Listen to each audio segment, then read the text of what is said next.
안녕하셨습니까? 담임 목사님이 안 계시니까 여러분이 힘이 없는 것 같습니다. 제가 예배를 드리는 자리에 있을 때는 여러분 모두가 활기차고 담임 목사님 목소리만큼 컸더랬는데 지금 다 작아진 것 같아요. 네. 무엇보다도 이 자리를 빌어서 감사드리기는 제 아내를 위해서 범교회적으로 기도해 주시며 감사를 먼저 드립니다. 여러분의 기도에 힘입어 아내는 수술을 잘 받고 회복 중에 있습니다. 오는 28일 날 조직 검사를 마친 다음에 차후 치료 방향을 결정 짓는다고 주치의가 그렇게 전했습니다. 6월 중순쯤인가 아내가 돌연 저에게 아침에 일어나 꿈 얘기를 했습니다. 하나님이 보호자가 되신다는데, 하나님이 아내의 보호자가 되신다는데, 뜨악하게 뜬금없이 당연한 말을 저에게 했습니다.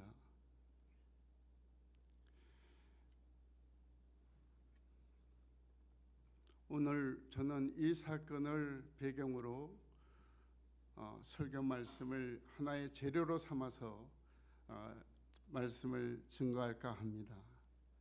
대수롭지 않게 들었던 꿈 이야기예요. 아내가 국가 건강검진을 결과를 알아보기 위해서 병원 진료실에 들어갔습니다. 조금 떨어진 곳에서 지켜보던 저는 병실을 나온 아내를 보고 안도했습니다. 저만 취해서 아내가 웃으며 다른 환자들과 이야기를 하고 있었기 때문입니다. 아, 괜찮구나, 아무 일 없구나. 그러나 제게 다가와 하는 아내 이야기는 암이라는 판정을 받았다는 것입니다. 가슴이 순간적으로 철렁했고 앞이 캄캄했습니다. 낙심할 수밖에 없었던 사실들이 마구 머리를 스쳐 지나갔습니다. 숨길 수 없는, 특히 제 큰 얼굴에 근심이 가득 표정으로 나타났습니다. 아내가 이런 저를 보고 뼈 때리는 한마디를 했습니다. 당신 이제부터 내 보호자 아니야. 내 보호자 하지 마. 저를 보고는 더 좌절했던 아내의 목소리였습니다. 순간적으로 수술할 병원을 생각했습니다. 기도 중에 떠오르는 것이 국립암센터였습니다. 보호자가 아니라는 말은 괜히 한 말로 생각하고 암 환자 심리 상태를 곁들은 바가 있어서 못 들은 척하고 병원으로 차를 몰았습니다. 그런데 다른 환자들과는 달리 담당 의사와 수술 날짜가 빠르게 잡혔습니다. 일사천리로 일이 진행되었습니다. 평소에 가까이 지내던 몇몇 권사님들이 함께해 주셨습니다. 수술을 마치고 병실로 이동한 후에야 거친 폭풍우와 파도가 휘몰아치던 그 바다가 잠잠해지는 것 같았습니다. 아, 그 바다에서도 주님이 함께 하셨구나. 오히려 그 바다에 먼저 쓰신 분이 예수님이시구나. 즉 마태복음 14장 22절부터 33절에 이 말씀과 같았던 것이죠. 이 말씀을 잠깐 같이 읽겠습니다. 여러분도 함께 읽겠습니다. 예수께서 즉시 제자들을 제쳐가사 자기의 무리를 보낸 동안에 배를 타고 앞서 건너편으로 가게 하시고, 여기가 아닌데 33절까지 띄워주세요. 33절까지. 안 돼. 거기에 보면, 이 본문 말씀에 보면은 예수님이 제자들을 먼저 앞서 건너편 마을로 가게 하시고, 참으로 그들이 바다 갈릴리 호수 한복판에 있을 때에 갑자기 풍랑이 일었습니다. 바다가 높이 섰습니다. 어떻게 할 수 없는 지경에 멀리서 예수님이 바다 위를, 무리를 걸어 오셨습니다. 모두가 유령이라고 소리쳤습니다. 그 중에 예수님께서 말씀하십니다. 내니 두려워 말라. 그럴 때 베드로가 만일 주시어든 나를 명하사 바다 위를 걷게 하소서. 그래 오라. 그런데 베드로는 그 무리를 조금 걷다가 금방 빠져버리고 말았습니다. 왜요? 파도가 무섭게 치는 모습을 보았기 때문에. 그때 예수님께서 그의 손을 잡아 건져주시면서 믿음이 없는 자여 왜 의심하였느냐, 그렇게 말씀하셨죠. 우리가 모르는 사실, 우리만 바다에 빠진 줄 알고 있습니다. 그런데 예수님이 그 바다에 굳건히 서 계셨던 것이죠.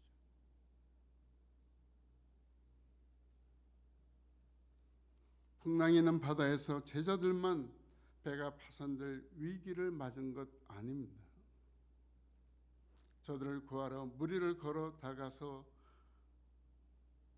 다가가서 예수님을 보고 유령이라고 할 만큼 막상 위험에 처하면 하나님이나 예수님도 낯설어 보입니다.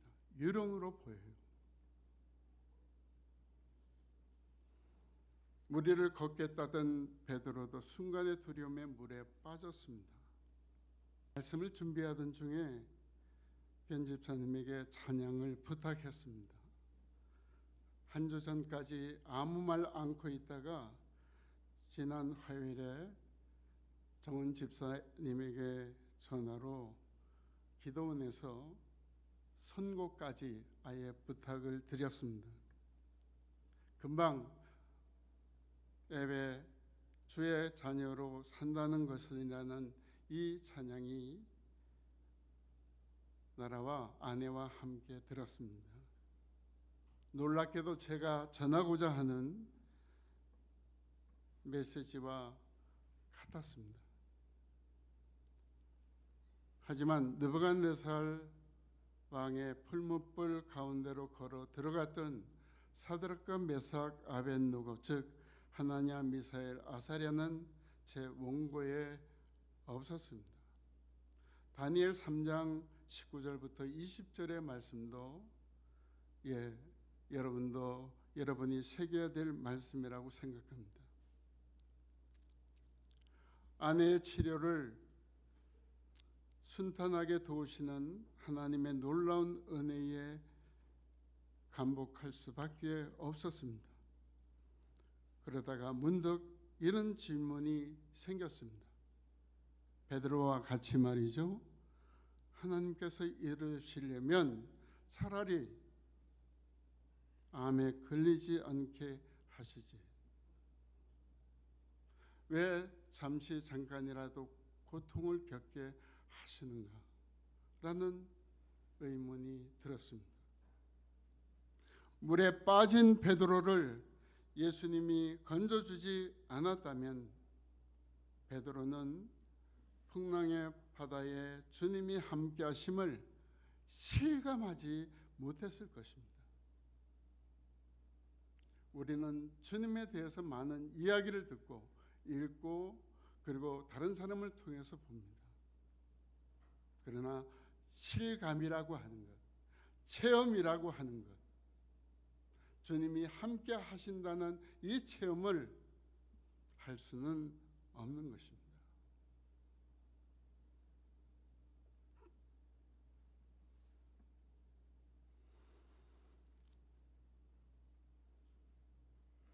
사드락과 메삭과 아벳느고의 사건은 바벨론 궁전 한복판에서 있었던 일입니다.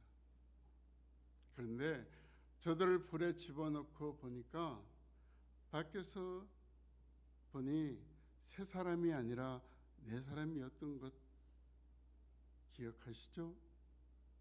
주님이 함께 하셨던 것입니다. 물론 함께 하신 뿐만 아니라 저들을 그 뜨거운 풀무불 속에서 지키셨던 것, 보호하셨던 것입니다. 주님은 언제나 항상 우리와 함께 하십니다. 이 사실을 모른다면 주님을 믿지 않는 것이나 다름이 없습니다. 왜냐하면 그분의 이름이 바로 임마누엘, 즉 하나님이 우리와 함께 하신다는 그 이름의 뜻이 있기 때문에 그렇습니다. 마태복음 1장 23절, 마태복음 시작에서 나오는 말씀입니다. 예수님이 탄생하심으로 이름이 새로이 지어진 임마누엘입니다. 예수님의 정체성 중에 하나로 태어나신 베들레헴에서부터 지금 이 순간까지 줄곧 하나님이 우리와 함께 하신다는 뜻의 임마누엘인 것입니다. 이제 본문을 보겠습니다. 로마서 12장 1절부터 2절까지의 말씀. 그러므로 형제들아, 내가 하나님의 모든 자비하심으로 너희를 권하노니 너희 몸을 하나님이 기뻐하신 거룩한 산 제물로 드리라. 이는 너희가 드릴 영적 예배니라. 너희는 이 세대를 본받지 말고 오직 마음을 새롭게 함으로 변화를 받아 하나님의 선하시고 기뻐하시고 온전하신 뜻이 무엇인지 분별하도록 하라. 로마서는 복음서 중에 복음입니다. 복음 중에 복음입니다. 로마서를 관통하지 않고는 신학자가 될 수가 없습니다. 로마서 전체 16장을 둘로 나눈다면 1장부터 11장까지를 이론편으로 그렇게 분류하고 12장부터 16장 나머지 부분은 실천편으로 그렇게 나누고 있습니다. 믿음이 무엇이고 구원이 무엇인지 그것을 이론적으로 자세히 설명한 것이 1장부터 11장까지란 말이죠. 그런데 이 이론을 가지고 12장부터 16장 같이 그렇게 살아내야 한다는 겁니다. 오늘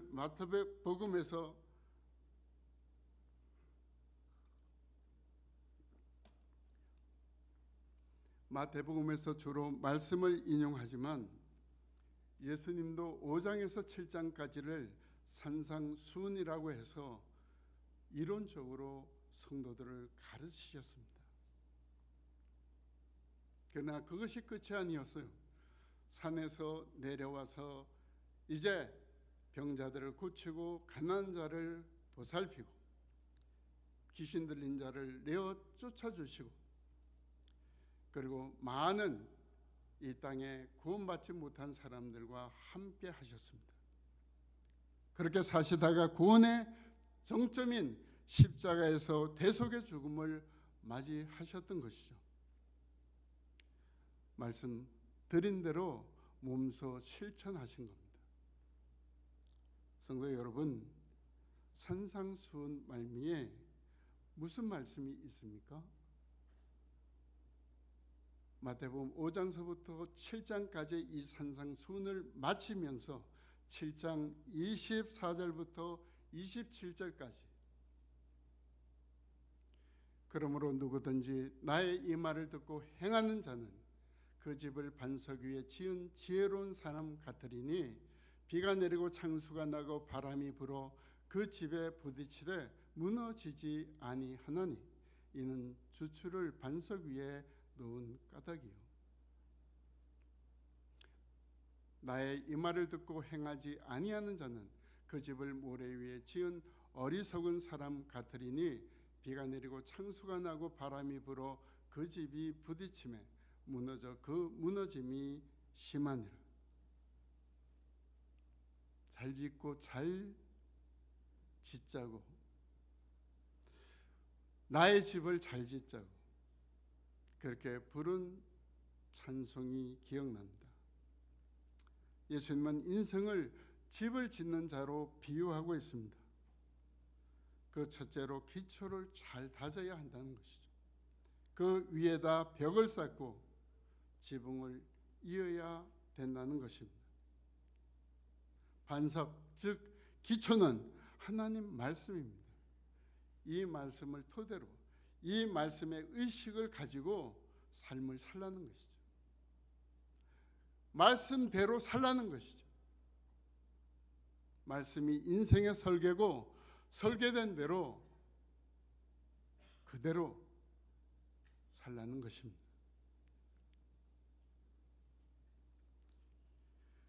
그 시작이 12장 로마서에서는 12장 1절 2절입니다. 너희 몸을 하나님이 기뻐하시는 거룩한 산 제물로 드리라.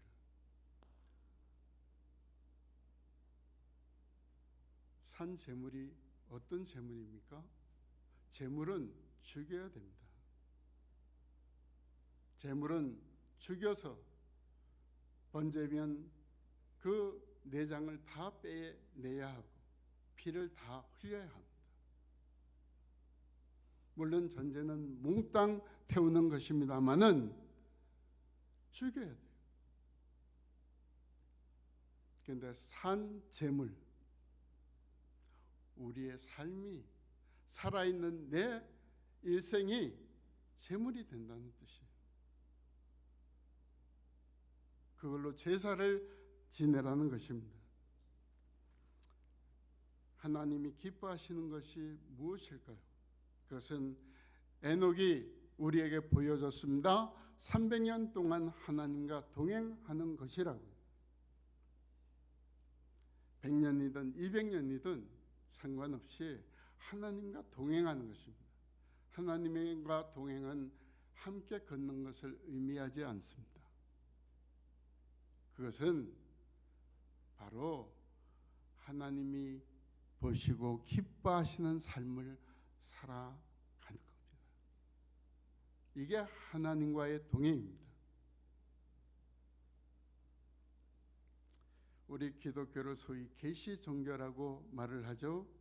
이 말을 다르게 해석할 수도 있습니다. 우리가 영혼 구원을 하나님께서 먼저 우리의 영혼 구원을 하나님께서 먼저 주셨습니다. 그러나 이것으로 끝난 것이 아닙니다. 구원은 거기에서 끝난 것이 아니에요. 오히려 시작에 불과합니다. 고린도 후서 1장 10절 말씀을 여러분 다 같이 읽겠습니다. 그가 이같이 큰 사명에서 우리를 건지셨고 또 건지실 것이며 이후에도 건지시기를 그에게 바라노라. 저는 이 말씀 한 절이 참으로 중요하다고 생각합니다. 여러분, 구원은 아직 완성되지 않았습니다. 믿음으로 구원을 받는 것 사실입니다. 구원은 하나님께로부터 오는 것 분명합니다. 그러나 이제 우리가 그 구원에 대한 삶으로의 반응이 필요합니다. 구원받은 사람의 삶은 이런 것이라고 이 땅에 펼쳐내야 합니다.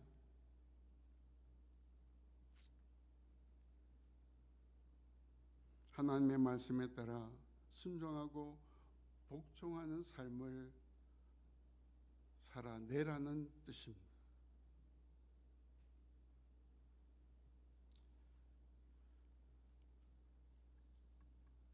예수님이 십자가에서 믿는 자에게 영혼을 구해 주셨습니다.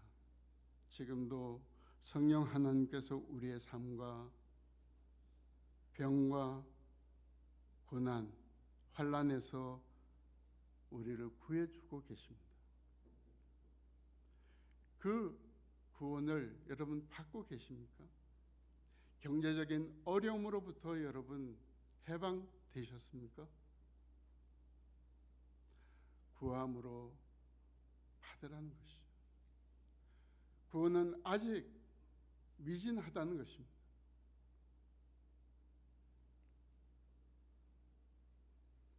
바울은 또 빌립보 성도들에게 항상 복종하여 두렵고 떨림으로 너희 구원을 이루라고도 그렇게 권면했습니다. 읽겠습니다. 그러므로 나의 사랑하는 자들아, 너희가 나 있을 때뿐 아니라 더욱 나 없을 때에도 항상 복종하여 두렵고 떨림으로 너희 구원을 이루라.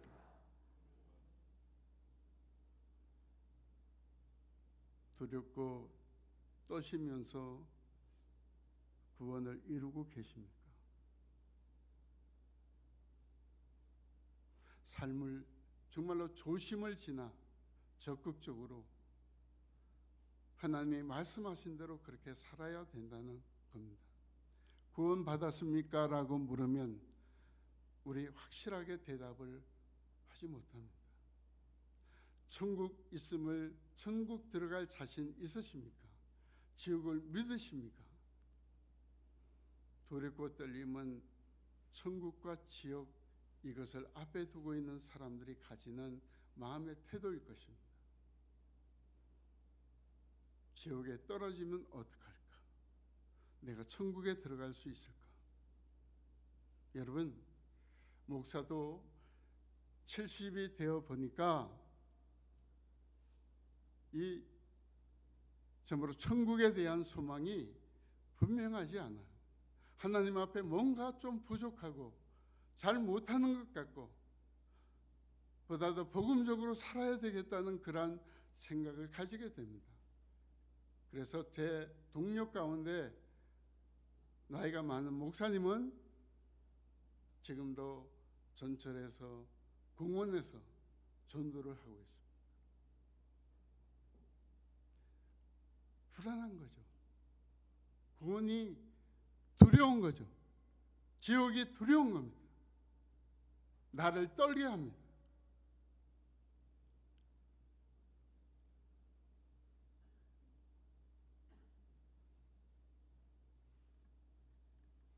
구원에 대한 불확실성은 아직 우리에게 남아 있습니다. 이것을 해소하는 이런 에녹같이 내 생활을 구원하는 것입니다. 삶은 나에게 달려 있습니다. 내 삶을 구해야 됩니다. 병에서 물론 하나님이 하시죠. 그것을 직시하고 하나님에게 도움을 청해야 된다는 말입니다. 예수님이 말씀하셨습니다. 요한복음 4장 24절에 영과 진리로 예배하라고 말이죠. 여기서 영은 영혼일 수 없습니다. 성도의 거룩한 말씀에 따른 생활을 의미합니다. 더구나 남편을 5이나 둔 수가성 사마리아 이 여인에게 하신 말씀이 더욱 그렇습니다. 로마서 12장 1, 2절 이후에 나오는 말씀으로 우리는 집을 지어야 합니다. 본문에 분수와 분량대로 살라고 했습니다. 거짓 없는 사랑으로 살아야 합니다. 거짓된 사랑이 어떤 것일까요? 말로만 하는 것입니다. 왜요? 실천이 안 되면 거짓이니까요. 거짓 없는 사랑으로 해야 합니다. 사랑 외에 아무 빚도 지지 말라고 했습니다. 서로 우애하고 존경하며 형제를 비판하지 말고 오히려 선을 이루고 덕을 끼치며 살라고 말씀하셨습니다. 가볍게 여겨서는 안 될 일입니다. 사람 좋아 사는 것이 아니라 말씀에 따른 삶을 살아야 하기 때문에 그렇습니다. 하나님께서는 범죄한 이스라엘을 향해 내 책에서 지워버리겠다고 출애굽기 32장 33절에서 말씀하고 계십니다. 또 마지막 책인 요한계시록에서도 믿음으로 승리하는 자는 흰옷을 입고 생명책에 그 이름을 새겨 넣겠다고 하셨어요. 생명책에 그 이름이 없는 자는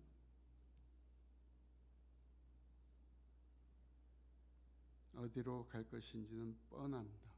오늘 설교 제목이 여러분 언제적부터 임마누엘인데 이제는 우리가 그렇게 정했습니다. 그동안 주님이 우리와 함께 하셨다면 이제는 우리가 주님과 함께 해야 된다는 것입니다.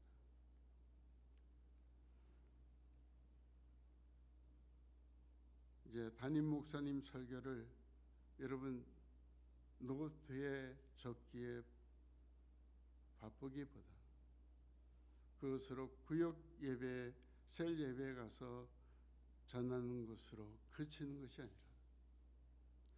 그 속에 노트 속에 적힌 하나님의 말씀이 마구 여러분 삶 속에 나와서 춤을 추고 여러분의 손을, 여러분의 입을, 여러분의 발을 참으로 그 말씀대로 행하는데 이바지해야 됩니다. 활자화된 말씀은 죽은 곳이라 그렇게 어느 신학자가 얘기했습니다.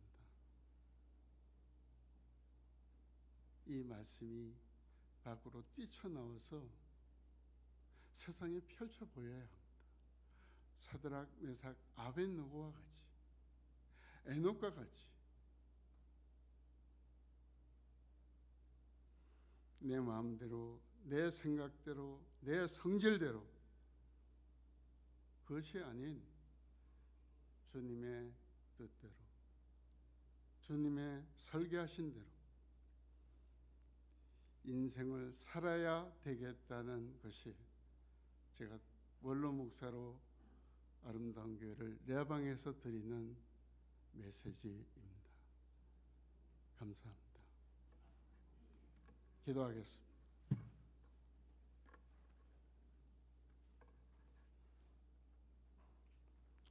하나님의 은혜를 감사합니다.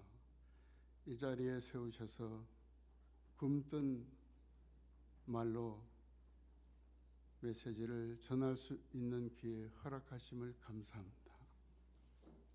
우리 성도들의 삶이 참으로 하나님이 설계하신 대로 그렇게 말씀에 따라 사는 삶이 되게 하여 주옵소서.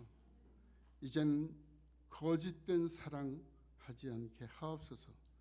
입술로만 떠버리는 그러한 복음이 아니라 복음이 살아 역사하는 그러한 실천이 있게 하여 주옵소서.